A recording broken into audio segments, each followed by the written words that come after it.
ಅಧಿಕಾರದ ಮದ ಇವತ್ತು ಪ್ರಿಯಾಂಕಾ ಖರ್ಗೆ ಅವ್ರನ್ನ ಈ ರೀತಿ ಮಾಡಿಸ್ತಾ ಇದೆ. ಅಧಿಕಾರ ಅಂತಕ್ಕಂಥದ್ದು ಶಾಶ್ವತ ಅಲ್ಲ. ಪ್ರಿಯಾಂಕಾ ಖರ್ಗೆ ಅವರು ಅದನ್ನ ಅರ್ಥ ಮಾಡ್ಕೋಬೇಕು. ಯಾಕೆ ಇಷ್ಟೊಂದು ದುರಹಂಕಾರದಿಂದ ಮಾತನಾಡ್ತಾ ಇದ್ದಾರೆ ನಮಗಂತೂ ಅರ್ಥ ಆಗ್ತಾ ಇಲ್ಲ, ರಾಜ್ಯ ಜನತೆಗೂ ಕೂಡ ಅರ್ಥ ಆಗ್ತಾ ಇಲ್ಲ. ಏನು ಪರ್ಮನೆಂಟ್ ಆಗಿ MLA ಇರ್ತಾರ ಅವರು? ಪರ್ಮನೆಂಟ್ ಆಗಿ ಮಂತ್ರಿ ಇರ್ತಾರ?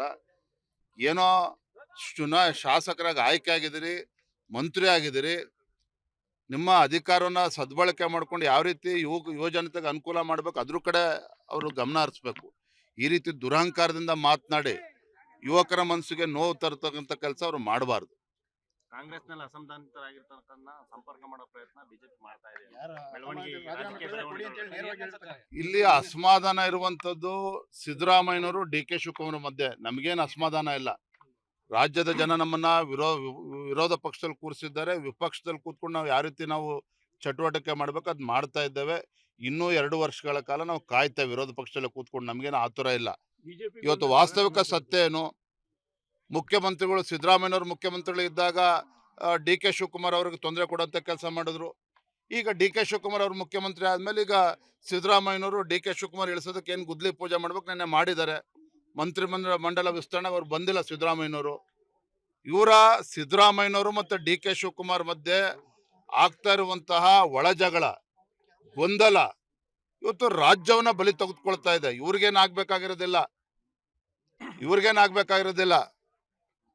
ಇವ್ರಿಗೆ ಕೇವಲ ಅಧಿಕಾರವನ್ನು ಹೇಗೆ ಉಳಿಸ್ಕೊಂಡು ಹೋಗ್ಬೇಕು, ಯಾವ ರೀತಿ ಹಂಚ್ಕೋಬೇಕು ಇದ್ರ ಬಗ್ಗೆ ತಲೆ ಕೆಡಿಸ್ಕೊಂಡಿದ್ದಾರೆ ವಿನಃ ರಾಜ್ಯದ ಬಗ್ಗೆ ಕಿಂಚಿತ್ತೂ ಕೂಡ ಕಾಳಜಿ ಇಲ್ಲ. ನಾನಿವತ್ತು ತಮ್ಮ ಮುಖೇನ ರಾಜ್ಯದ ಮುಖ್ಯಮಂತ್ರಿ ಕೇಳೋದಕ್ಕೆ ಇಚ್ಛೆ ಪಡ್ತೇನೆ. ನಿನ್ನೆ ತಾವೇನು ಕ್ಯಾಬಿನೆಟ್ ಎಕ್ಸ್ಪೆನ್ಷನ್ ಮಾಡಿದಿರಲ್ಲ, ಸಮಗ್ರ ಕರ್ನಾಟಕದ ಹಿತವನ್ನ ಇಟ್ಕೊಂಡು ನೀವೇನಾದ್ರೂ ಕ್ಯಾಬಿನೆಟ್ ಎಕ್ಸ್ಪೆನ್ಷನ್ ಅನ್ನು ಮಾಡಿದಾರಾ?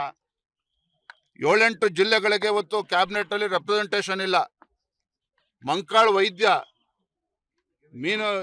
ಇವತ್ತು ಫಿಶರ್ಮನ್ ಕಮ್ಯುನಿಟಿಗೆ ಸೇರ್ತಕ್ಕಂಥವ್ರು, ಮಗುವೀರ ಕಮ್ಯುನಿಟಿ ಸೇರ್ತಕ್ಕಂಥವ್ರು, ಅಂತ ಅತ್ಯಂತ ಹಿಂದುಳಿದ ವರ್ಗಕ್ಕೆ ಸೇರಿರ್ತಕ್ಕಂಥ ಮಂಕಾಳ್ ವೈದ್ಯರ ಹೆಸರು ದೆಹಲಿಯಿಂದ ಆ ಪಟ್ಟಿಯಲ್ಲಿ ಬಂತು.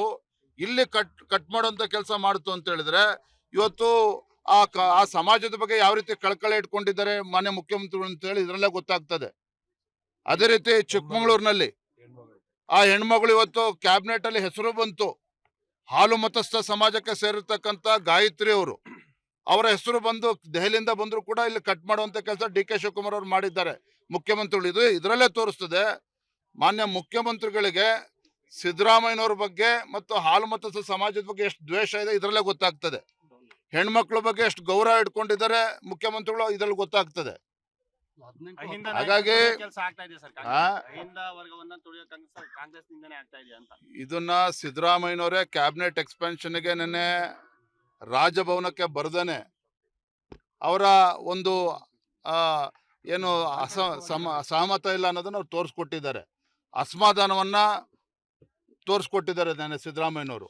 ಒಟ್ಟಾರೆಯಾಗಿ ಮಂತ್ರಿಮಂಡಲದ ವಿಸ್ತರಣೆ ಇರ್ಬೋದು, ಮಾನ್ಯ ಮುಖ್ಯಮಂತ್ರಿಗಳು ಇರ್ಬೋದು, ಕಾಂಗ್ರೆಸ್ ಸರ್ಕಾರ ಇರ್ಬೋದು, ರಾಜ್ಯದ ಅಭಿವೃದ್ಧಿ ಬಗ್ಗೆ ಚಿಂತನೆ ಇಲ್ಲ.